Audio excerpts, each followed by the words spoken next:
ಗೆಳೆಯರೇ, ಈ ಗುರುಮಟ್ಟದಲ್ಲಿ ನಮ್ಮೆಲ್ಲರಿಗಿಂತ ಅತಿ ಹೆಚ್ಚು ಅನುಭವಿಸ್ತಾ ನೀನೇ ತಾನೆ? ಹೌದಪ್ಪ.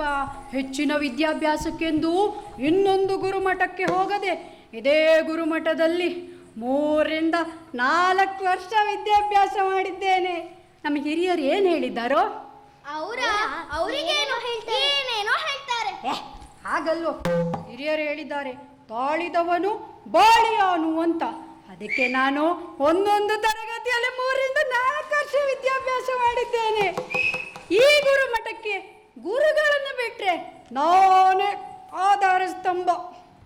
ಗೆಳೆಯರೇ, ಪ್ರತಿನಿತ್ಯದ ಕ್ರಮದಂತೆ ಈ ತಮಸಾ ನದಿಯಲ್ಲಿ ತಣ್ಣೀರು ಸ್ನಾನ ಮಾಡಿದ್ದೇವೆ. ಏ ಹೆಡ್ಡ, ತಮಸಾ ನದಿಯಲ್ಲಿ ತಣ್ಣೀರಲ್ಲದೆ ಬಿಸಿ ನೀರು ಸಿಗುವುದಿಲ್ಲ. ಎಂದಿನಂತೆ ಸ್ನಾನ ಮಾಡಿ ಪೂಜೆಗೆ ಬೇಕಾದ ಹಾವನ್ನು ತರಲು ಹೊರಟವರು ನಾವು. ಏ ಹೆಡ್ಡ, ಅದು ಹಾವಲ್ಲು, ಹೂವು. ಅದೆಲ್ಲ ಇರ್ಲಿ, ಒಂದು ಆಟ ಆಡೋಣ. ನೀನು ಹೇಳಿದ್ಮೇಲೆ ಆಟ ಆಡುವುದೇ. ಯಾವ ಮೇಳದ ಆಟ ಆಡುವ? ಯಾವ ಆಟ ಆಡುವ? ಸರಸ್ವತಿ ಆಟ ಆಡೋಣ. ಸರಸ್ವತಿಯ? ಯಾರದು ಸರಸ್ವತಿ? ಮರದಿಂದ ಮರಕ್ಕೆ ಜಿಗಿದಾಟ, ಮರಕೋತಿ ಆಟ. ಓಹೋ, ನಿಂಗೆ ಮರ ಹತ್ಲಿಕ್ಕೆ ಬರುತ್ತೇನೋ? ಓ, ಅದಕ್ಕೇನು, ಬಿದ್ದಿರೋ ಮರ ಎಷ್ಟೇ ಉದ್ದಕ್ಕಿರಲಿ ನಾನು ಹತ್ತುತ್ತೇನೆ. ನೀನು ಅಷ್ಟಕ್ಕೆ ಆದೀತು. ನೀನೇನು ಬಹಳ ಉದ್ದೇಶ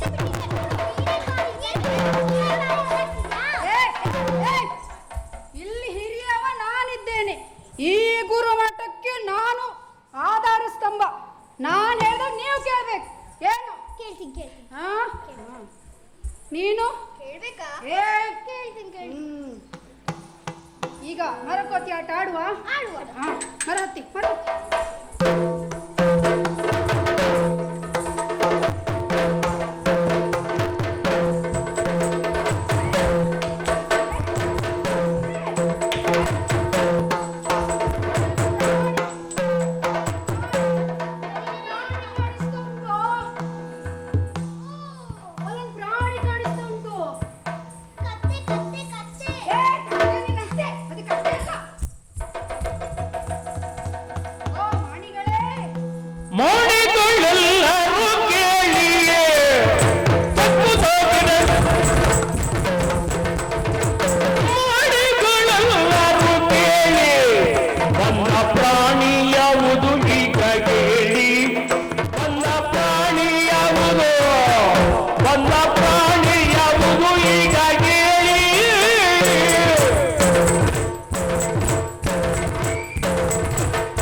ಕಂಡಿರೋ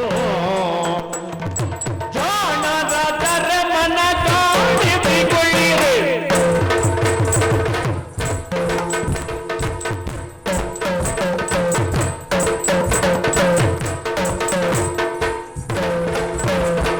ಪ್ರಾಣಿಗಳೆಲ್ಲರೂ ಕೇಳಿ ಬಂದ ಪ್ರಾಣಿ ಯಾವುದು ಈಗ ಕೇಳಿ, ಬಂದ ಪ್ರಾಣಿ ಯಾವುದು ಈಗ ಹೇಳಿ.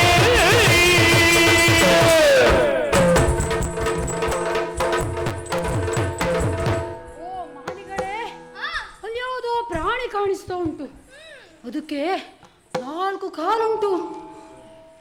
ಯಾವ ಪ್ರಾಣಿ ಇದು? ಕತ್ತೆ. ಸರಿ, ಹಿಂದೆ ಬಾಲ ಇದೆ ನೋಡು. ಕತ್ತೆ ನೀನು. ಆನೆಗೂ ಬಾಲ ಇರುತ್ತೆ. ಆನೆ ಗಾತ್ರ ದೊಡ್ಡದು. ಹಾಗಾದರೆ ಇದು ಆನೆ ಅಂತೂ ಅಲ್ಲ. ಆದ್ರೆ ಅದ್ರ ಮೈ ತುಂಬೆಲ್ಲ ಪಕ್ಕ ಕಳ್ಳ ಅಂತ ಹೇಳಿ. ನೀನ್ ಕಳ್ಳ? ನೀನು ಅಲ್ಲ. ಈಗ ಅದೆಲ್ಲ ಹೋಗ್ಲಿ. ಆ ಪ್ರಾಣಿ ಯಾವುದು ಅಂತ ನನಗೂ ಗೊತ್ತಾಗ್ಲಿಲ್ಲ, ನಿಮಗೂ ಗೊತ್ತಾಗ್ಲಿಲ್ಲ, ನಿನ್ಗೂ ಗೊತ್ತಾಗ್ಲಿಲ್ಲ. ನಮ್ಮಲ್ಲಿ ಈಗ ಕಟ್ಟ ಕಡೆಯದಾಗಿ ಉಳಿಯುವ ಪ್ರಶ್ನೆ ಏನೋ ಉಂಟೆ. ಏನ್ ಮಾಡುದೀಗ? ನಮ್ಮ ಗುರುಮಠದಲ್ಲಿ ನಮ್ಮೆಲ್ಲರಿಗಿಂತ ಬುದ್ಧಿವಂತ ಒಬ್ಬ ಇದ್ದಾನೆ. ಯಾರು ಹೇಳಿ? ಅವನನ್ನೇ ಕರೆಯುವ.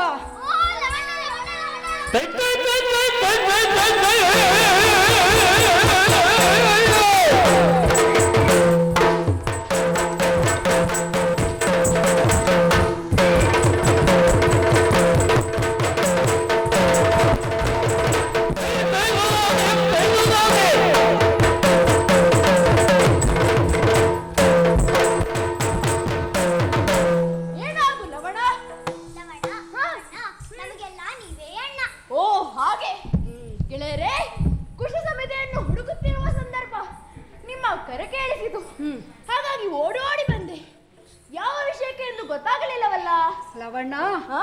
ಈ ಗುರುಮಠದಲ್ಲಿ ಗುರುಗಳು ಹೇಳ್ತಾರೆ ನಿನ್ನನ್ನು ಬುದ್ಧಿವಂತ ಅಂತ. ನಾವೆಲ್ಲ ದಡ್ಡರಾಗಿದ್ದೇವೆ. ನಾವು ದಡ್ಡರಾಗಿದ್ದಕ್ಕೆ ನಿನ್ನನ್ನು ಬುದ್ಧಿವಂತ ಅಂತ ಗುರುಗಳು ಕರೆಯುವ. ಆದ್ರೆ ನಮಗೆ ಸ್ವಲ್ಪ ಅನುಮಾನ.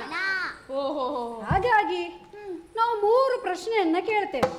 ಅದಕ್ಕೆ ನೀನು ಸರಿಯಾಗಿ ಉತ್ತರ ಕೊಟ್ರೆ ಮತ್ತೆ ಬುದ್ಧಿವಂತ ಅಂತ ನಾವು ಒಪ್ಕೊಳ್ತೇವೆ. ಆಗಲಿ ಆಗಲಿ. ಈಗ ಮೊದಲನೇ ಪ್ರಶ್ನೆ ಪ್ರಾಣಿಶಾಸ್ತ್ರಕ್ಕೆ ಸಂಬಂಧಪಟ್ಟು.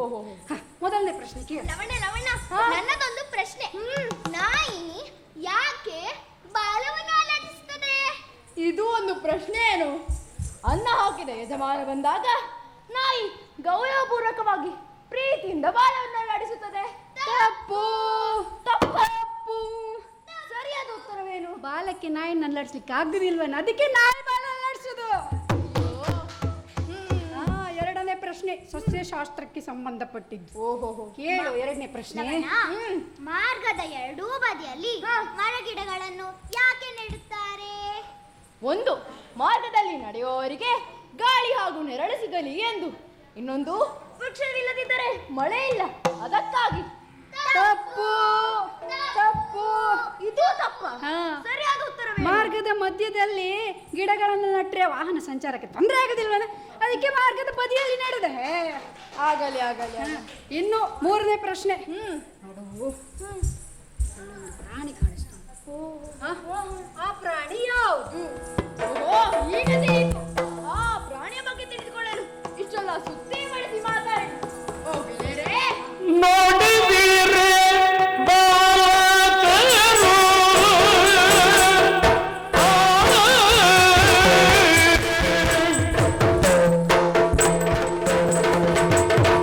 ನೋಡಿದೀರೆ ಬಾಲಕರು ಮೆರೆಯುವ ನೋಡಿದೀರೆ ಬಾಲಕರು ಮೆರೆಯುವ ರೂಢಿ ಪಾಲನ ಅಯದ ಬಾರಿಯ ರೂಢಿ ಪಾಲನ ಅಯದ ಬಾರಿಯ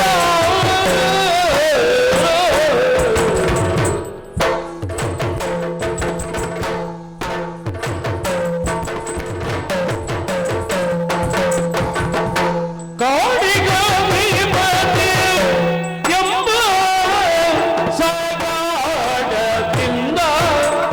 ಕಾಡಿಗ ವಿಮತೆ ಎಂಬ ಸಗಾಡದಿಂದ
ನೋಡಿ ನೋಡಿ, ಪಂಚವರ್ಣದಿಂದ ಶೋಭಿಸುತ್ತಿರುವ ಅಶ್ವವನ್ನು. ಈ ಅಶ್ವವನ್ನು ನೋಡಿದರೆ ಪಳಪಳ ಇರುತ್ತದಲ್ಲ. ಹೌದೌದು, ಪಳಪಳ ಹೊಳಿತಿದೆ. ಇದರಿಂದ ತಿಳಿಯುತ್ತದೆ ಇದು ಯಾವುದೊಂದು ರಾಜರದ್ದು ಎಂಬುದಾಗಿ. ರಾಜರುದ್ದ. ಇದು ಯಾವುದೊಂದು ವಿಶೇಷವಾದ ಅದರ ಹಣೆಯನ್ನು ಸೂಕ್ಷ್ಮವಾಗಿ ಅವಲೋಕಿಸಿದಾಗ ಒಂದು ಲೇಖನ ಕಾಣುತ್ತಿದೆ. ಹೋಗಿ ಆ ಲೇಖನವನ್ನು ಬಿಡಿಸಿದ್ದಾನೆ. ಲೇಖನವನ್ನು ಬಿಡಿಸಿಕೊಂಡು ಬರ್ತಾರೆ. ನಮ್ಮಲ್ಲಿ ಜನ ಉಂಟು. ಹೋಗುವ.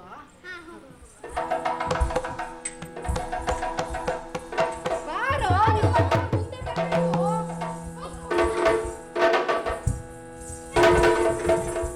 ನೀವೇ ಹೋಗಿ.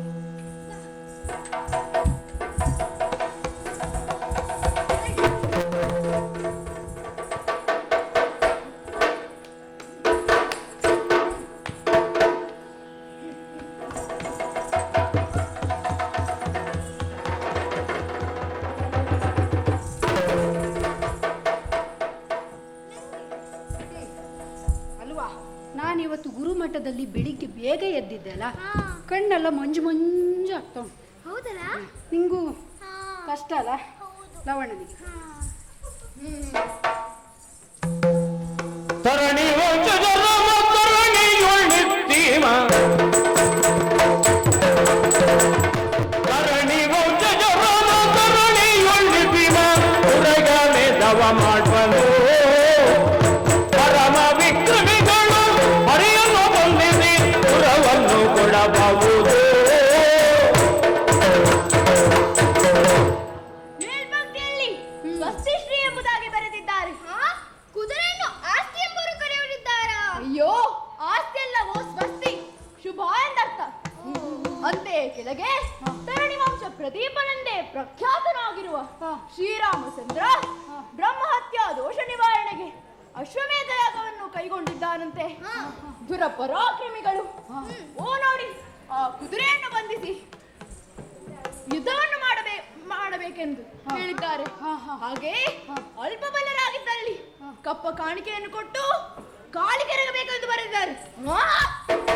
ಬಾಲದ ಪೌರುಷ ರಾಮಗೆ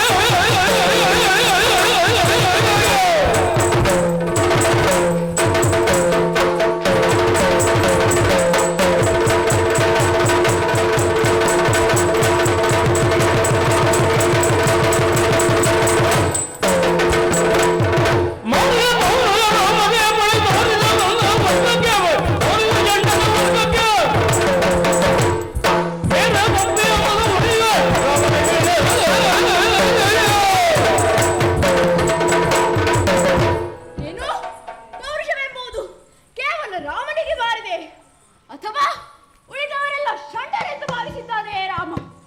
ಅನಾಹುತ ಅಳತೆ ತಪ್ಪಿದರೆ ಅನಾಹುತ ಖಂಡಿತ. ಮಿತಿ ಮೀರಿದ ಅಹಂಕಾರವನ್ನು ನಾನು ಇಳಿಸುತ್ತೇನೆ. ಒಡುಗಳೇ ಹೆದರಬೇಡಿ, ಆ ಅಶ್ವವನ್ನು ಕಟ್ಟಿ ಹಾಕಿ. ನಾವಿನ್ನು ಮನೆಗೆ ಹೊರಡ್ತೇವೆ. ನಾವು ಯುದ್ಧಕ್ಕೆ ಜನ ಅಲ್ಲ. ಕಪ್ಪ ಕೊಡ್ಲಿಕ್ಕೆ ನಮ್ಮ ಅಪ್ಪ ಮಾಡಿ ಇಟ್ಟಿದ್ದೇನೂ ಇಲ್ಲ. ನಮಗೆ ಕಟ್ಟಿದರೆ ಅಳಿತು, ಇಲ್ಲವಾದರೆ ಗೊತ್ತಿದೆಯಲ್ಲ, ಕಟ್ಟಿ ಬೇಗ. ಕಟ್ಟಬೇಕಾ? ನೀನು ಬುದ್ಧಿವಂತ.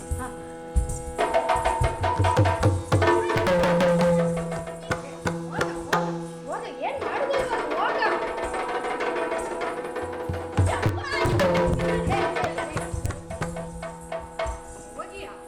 ನೀನೆ ಹೋಗ. ಹುಲ್ಲನ್ನು ಕೊಡುವ.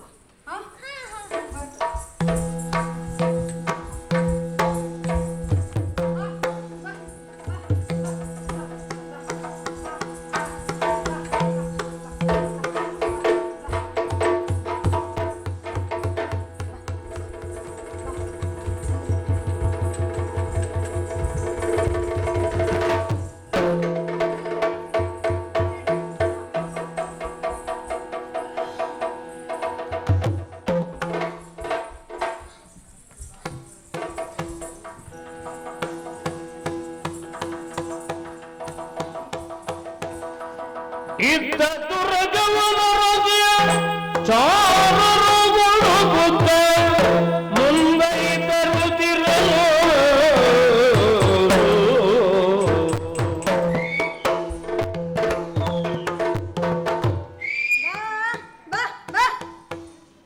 ಎಲ್ಲಿ ಹೋಯ್ತಪ್ಪ ಈ ಕುದುರೆ?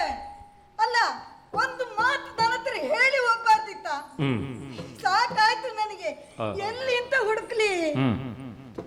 ಸ್ವಾಮಿ, ನೀವು ನೋಡಿದ್ರಾ? ಎಂತದ್ದು? ಕುದುರೆ.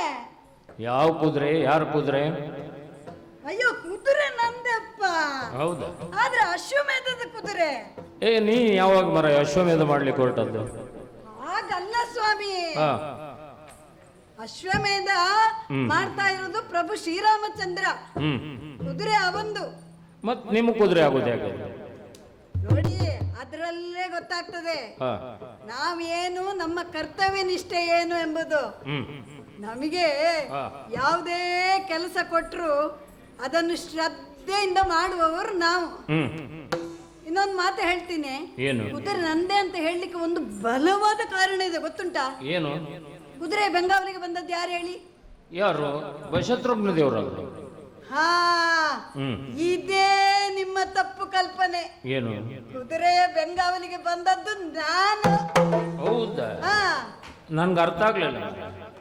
ಸರಿಯಾಗಿ ವಿವರಿಸಿ ಹೇಳ್ತಾನೆ ಕೇಳಿ. ಹಾ ಕುದುರೆಯ ಒಟ್ಟಿಗಿದ್ದು ಹಾ ಅದಕ್ಕೆ ಕಾಲ ಕಾಲಕ್ಕೆ ಸರಿಯಾದ ಆಹಾರವನ್ನು ಕೊಟ್ಟು ಹ್ಮ್ ಅದು ಎಲ್ಲೇ ಹೋದ್ರೂ ಕೂಡ ಹಾ. ಸರಿಯಾದ ವಿವರವನ್ನು ಹಾ. ನಮ್ಮ ಶತ್ರುಘ್ನನಿಗೆ ತಿಳಿಸೋರು ನಾವು. ಹ್ಮ್ ಆಮೇಲೆ ಅವರು ತಮ್ಮ ಸೇನಾ ಬಲದಿಂದ ಹಾ. ಹರಿವೀರರನ್ನು ಜಯಿಸಿ ಹಾ.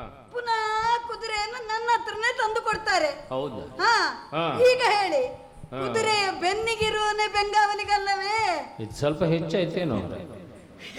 ಸ್ವಲ್ಪ ತಮಾಷೆ ಮಾಡಿದೆ ಸ್ವಾಮಿ. ಹ್ಮ್ ಪ್ರಭು ಶ್ರೀರಾಮಚಂದ್ರನ ಸೇವೆ ಮಾಡುವ ಭಾಗ್ಯ ನಮಗೆ ದೊರಕಿದಂತಾದರೆ ಹಾ. ನಾವು ಪುಣ್ಯಾತ್ಮರೇ ಸ್ವಾಮಿ. ಹಾ ಅಲ್ಲ ಸ್ವಾಮಿ, ಹಾ ಶ್ರೀರಾಮ ಭಕ್ತರಿಗೆ ಹಾ. ಕಷ್ಟ ಬರುವುದಿಲ್ಲ ಅಂತ ಜಗತ್ತೇ ಹೇಳಿದೆ. ಹಾ. ಆದ್ರೆ ನನಗೆ ಬಂತಲ್ಲ ನೋಡಿ ಸ್ವಾಮಿ ಕಷ್ಟ. ನೀನ್ ರಾಮ ಭಕ್ತನೇ ಅಲ್ವೇನು? ಸ್ವಲ್ಪ ಸುಮ್ಮನೆ ಇರ್ತೀರಾ? ಹ್ಮ್ ನನ್ನ ಕಷ್ಟ ನನಗೆ ಹಾ. ಬೆಳಗ್ಗಿಂದ ಹುಡುಕಿ ಹುಡುಕಿ ಸಾಕಾಯ್ತು. ಹಾ. ಇರ್ಲಿ, ಹುಡುಕಿಕೊಂಡು ಹೋಗ್ತಾನೆ. ಹಾ. ಬಾ ಬಾ ಬಾ ಬಾ ಬಾ.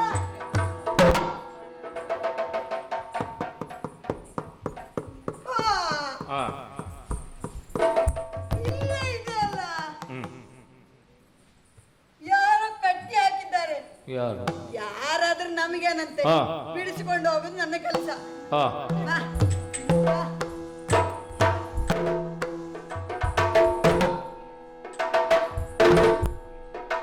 ಅಲ್ಲ, ಹಾ. ಕುದುರೆಯನ್ನು ಬಾಳೆ ಗಿಡಕ್ಕೆ ಬಾಳೆ ಹಗ್ಗದಿಂದ ಕಟ್ಟಿದ್ದಾರೆ ಅಂತ ಯೋಚನೆ ಮಾಡಿದೆ. ಹಾ. ಆದ್ರೆ ಹಾ. ಬಾಳೆ ಹಗ್ಗದಿಂದ ಕಟ್ಟಿದ್ದಲ್ಲ, ಹ್ಮ್ ಪಾಣಿ ಪಂಚೆಯಿಂದ ಕಟ್ಟಿದ್ದಾರೆ. ಹೌದಾ? ಹೌದು. ಹ್ಮ್ ಯಾರಾದ್ರೂ ನಮಗೇನಂತೆ, ಹಾ. ಬಿಡಿಸ್ಕೊಂಡು ಹೋಗ್ತಾನೆ. ಹ್ಮ್ ಬಾ.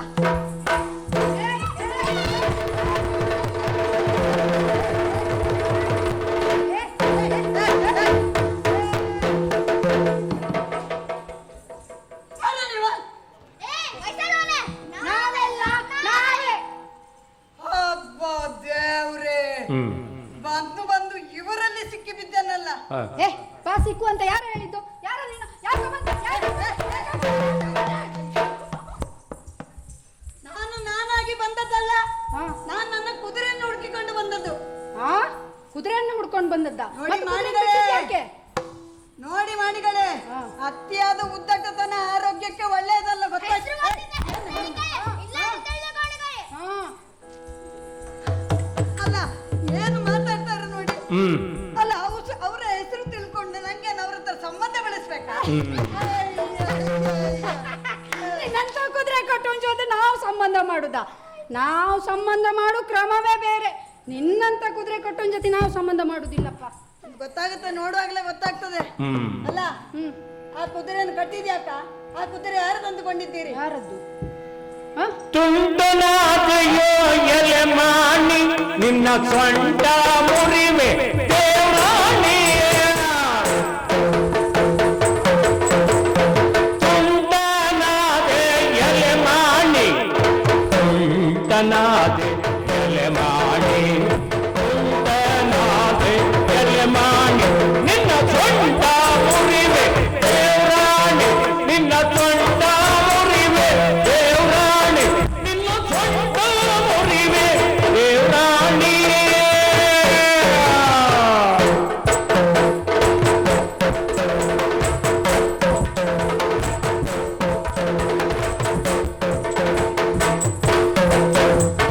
ಪಾಣಿ ಪಂಚೆ ಬಿಗಿದೊಟ್ಟು, ಪಾಣಿ ಪಂಚೆ ಬಿಗಿದೊಟ್ಟು, ಪಾಣಿ ಪಂಚೆ ಬಿಗಿದೊಟ್ಟು ನಿನ್ನ ಗೋಣಿನ ಮೇಲೆ ಮರಿಜೊಟ್ಟು, ನಿನ್ನ ಗೋಣಿನ ಮೇಲೆ ಮರಿಜೊಟ್ಟು.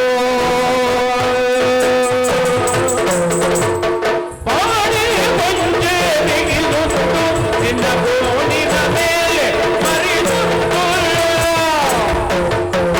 ಎಲೆಮಾಣಿ ಎಲೆಮಾಣಿ ನನ್ನ ನಿಂದು? ಏ ತುಂಟ,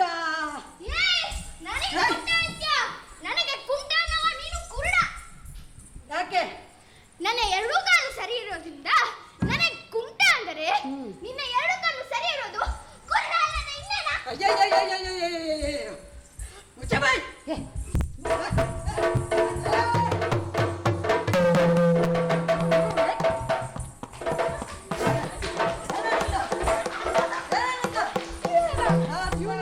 ಇವನೇ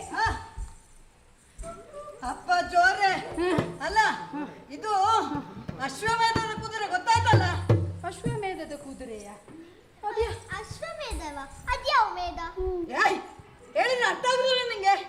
ಮೇಧನೂ ಅಲ್ಲ ಮೈದನೂ ಅಲ್ಲ, ಅಶ್ವಮೇಧ ಅಧಿಕ ಪ್ರಸಂಗಿ. ಆ, ಏ ಪ್ರಸಂಗದಲ್ಲೆಲ್ಲ ಅಧಿಕ ಮಾಡೋದಿಲ್ಲ, ಮತ್ತೆ? ಇದ್ದಷ್ಟೇ ಮಾತಾಡುದು. ಹಾ. ಹೆಚ್ಚಿಗೆ ಮಾತಾಡುದು ಗುರುಗಳು ಬೈತಾರೆ ನಮ್ಗೆ.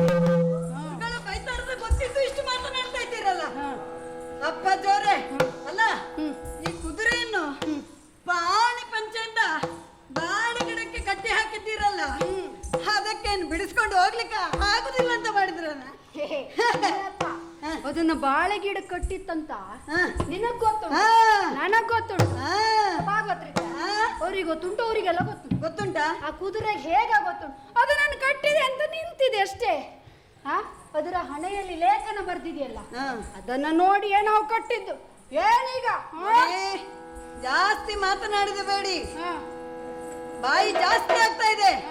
ಈ ಕುದುರೆ ಬೆಂಗಾವಲಿಗೆ ಬಂದದ್ದು ಯಾರಂತ ತಿಳಿದಿರಿ? ಗಂಡರ ಗಂಡ ಶತ್ರುಘ್ನ ಗಂಡರ ಗಂಡ ಶತ್ರುಘ್ನ ನಿಮ್ಮ ಕಂಡರೆ ಬಿಡಲು ಈ ವಿಘ್ನ ನಿಮ್ಮ ಕಂಡರೆ ಬಿಡಲು ಈ ವಿಘ್ನ ಗುಂಡಯ ಗಂಡಯ ಗುಂಡೋಗಿರುವಡೆ ಮಂಡೆಯ ಬೆಳಗಿರು ಗುಂಡೋಗಿಗೆಯ ಎಲೆ ಮಾಡಿ ಓ ಮಾಣಿ, ನಾವೇ ಎಷ್ಟು ಮಾತನಾಡ್ತಾ ಇದ್ಯಾ? ಈ ಕುದುರೆ ಬೆಂಗಾವಲಿಗೆ ಬಂದದ್ದು ಯಾರಂತ ಕೇಳಿಸಿ? ಯಾರು? ಗಂಡರ ಗಂಡ ಶತ್ರುಘ್ನಯ್ಯ ಬಂದಿದ್ದಾರೆ. ಗೊತ್ತುಂಟ ನಿನ್ಗೆ? ಏನ ಗಂಡ ಹೆಂಡತಿ ಕೇಳಿದೆ, ಇದು ಗಂಡರ ಗಂಡ. ಆ? ನಿಮ್ಮೂರಲ್ಲಿ ಗಂಡಸರನ್ನೇ ಮದುವೆ ಆಗ್ತಾರಾ? ಅಯ್ಯೋ ದೇವ್ರೇ! ಇನ್ನು ಇವರಲ್ಲಿ ಮಾತನಾಡಿ ಪ್ರಯೋಜನ ಇಲ್ಲ. ನಿನ್ನ ಹತ್ರ ಮಾತಾಡಂತ ಹೇಳಿದ್ಯಾರೀಗ? ಬಾ, ಮಾತಾಡು ಅಂತ ಕರೆದಿದ್ವಾ? ಕರ್ತಿದ್ವಾ? ನೋಡಿ ಇಲ್ಲ. ಮಕ್ಕಳೇ, ಹ್ಮ್ ಈ ಕುದುರೆ ಸಾವಾಸಕ್ಕೆ ಹೋಗ್ಬೇಡಿ. ಹಾ, ಸುಧಾರಿಸ್ಕೋ. ಹಾ, ನಾನು ಶ್ರೀರಾಮಚಂದ್ರನ ಬಂಟ. ಹಾ, ಹೀಗೆ ಮಾತನಾಡ್ತಾ ಇದ್ರೆ ಮುರಿಯುತ್ತದೆ ನಿನ್ನ. ಓ, ಅದು ಬೇರೆ ಇದೆಯಾ? ನೋಡಿ ಮಕ್ಕಳೇ, ಇನ್ನೊಮ್ಮೆ ನಿಧಾನದಲ್ಲಿ ಹೇಳ್ತೇನೆ. ಹಾ, ಬ್ರಾಹ್ಮಣರ ಮಕ್ಕಳು ಈ ತರ ಕತ್ತಿ ಹಿಡ್ಕೊಂಡು ಬರುವುದು ಸರಿಯಲ್ಲ. ನೋಡಿ, ಮಾತು ಕಡಿಮೆ ಮಾಡಿ ಕುದುರೆಯನ್ನು ಬಿಟ್ಟು ನೇರ ಮನೆಯನ್ನು ಸೇರಿಕೊಳ್ಳಿ. ನಮ್ಮ ಶತ್ರುಘ್ನ ಏನಾದ್ರೂ ಬಂದ್ರೆ ನಿಮ್ಮ ಪ್ರಾಣ ಹೋದಿಲ್ಲ. ಆಗುದಿಲ್ಲ. ಆದ್ರೆ ಏನ? ಏನ? ಬಾರ ಮುಂದೆ.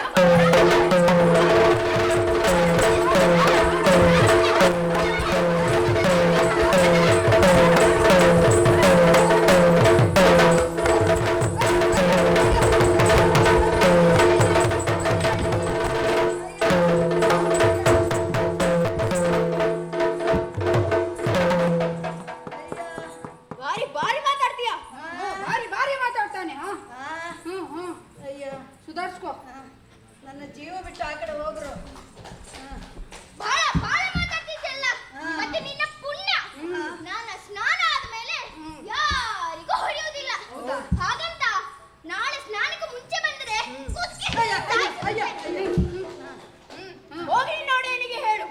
ಬೇಕಿದ್ದರೆ ಅಶ್ವ ಬೇಕಿದ್ದರೆ ನಮ್ಮೊಡನೆ ಬಂದು ಯುದ್ಧವನ್ನು ಮಾಡಲಿ. ಹೋಗಾದೆ. ಈ ಮಾಡಿ ತ್ರಾಣ ಎಂತಂದು ಗೊತ್ತಾಯ್ತಲ್ಲ. ಇದು ನಮ್ಮ ಸುದ್ದಿಗೆ ಬರ್ಲಿ.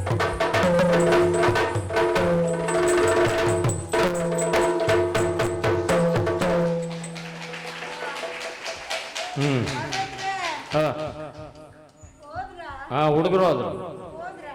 ಹೌದೌದು. ಅಯ್ಯೋ, ಅಲ್ಲ ಹಾ, ಮಕ್ಕಳು ಪೆಟ್ಟಿಗೆ ಜನ ಅಲ್ಲ ಅಂತ ಮಾಡಿದೆ. ಸರಿ ಒಂದು ಬಿಟ್ರು ನೋಡಿ.